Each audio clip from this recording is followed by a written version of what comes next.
Washington, this is VOA News.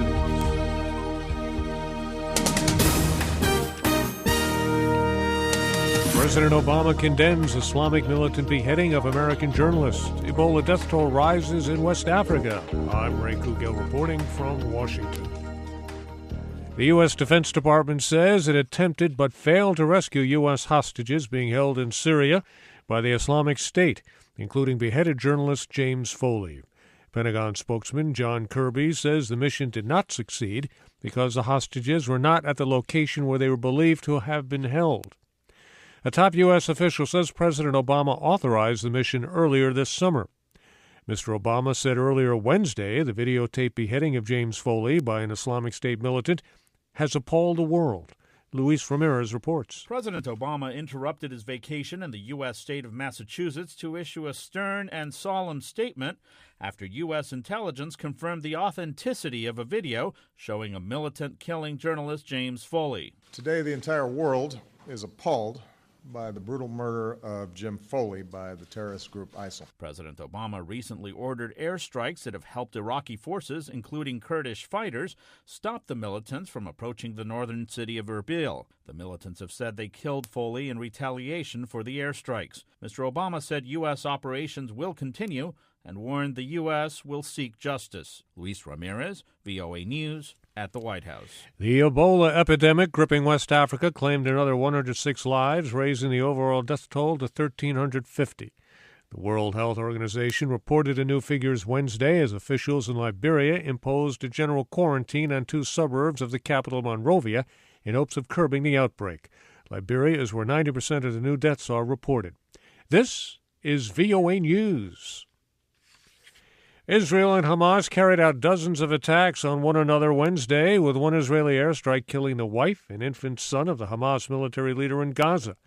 Israel said it hit more than 90 targets. One struck the house of Hamas military commander Mohammed Daif. Hamas says Daif survived, but his wife and 7-month-old son did not.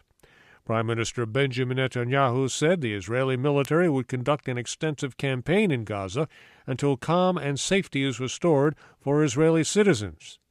In New York, the UN Security Council urged both sides to call an immediate humanitarian ceasefire and return to talks on a long-term truce.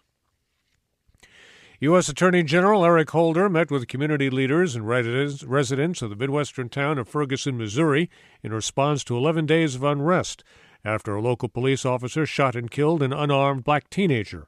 Holder told the community Wednesday that he was assigned the federal government's most experienced agents and prosecutors to the case. As he visited Ferguson, dozens of protesters demonstrated peacefully in front of a courthouse where prosecutors are expected to begin presenting evidence in the fatal shooting. A grand jury convening in the nearby city of Clayton will review the evidence and determine whether to charge Officer Darren Wilson in the August 9th death of 18-year-old Michael Brown. The Ukrainian military says it's reclaimed control of a crucial town in Donetsk province after heavy fighting with pro-Russian separatists. VOA's Gabe Joslow has more from Kiev. Ukrainian National Security spokesman Andrei Lysenko says the military is now in control of the town of Ilovaisk. During yesterday and part of today, he said, the Ukrainian army managed to enter the town completely. He says he cannot say the city is fully freed of terrorists, but says it is under the control of Ukrainian forces. Lysenko described the town, 40 kilometers from the city of Donetsk, as a crucial logistical hub for separatist fighters, with train lines and major roads serving as supply lines. The spokesman said separatist fighters are continuing to launch counterattacks against Ukrainian forces from the area. Gabe Joslow, VOA News, Kiev. A medical aid group says at least 31 people were wounded in the Central African Republic Wednesday when a local militia clashed with international peacekeepers. Doctors Without Borders says the fighting flared in the PK5 neighborhood of Bangui, home to more than 2,000 Muslims holed up to avoid sectarian violence. Doctors Without Borders says all of the people it treated at Bangui's General Hospital displayed gunshot wounds.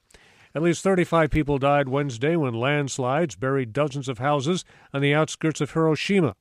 There were 24 millimeters of rain within a 24-hour period, loosening hills already soaked by recent storms. I'm Ray Kouguell in Washington. That's the latest world news from VOA.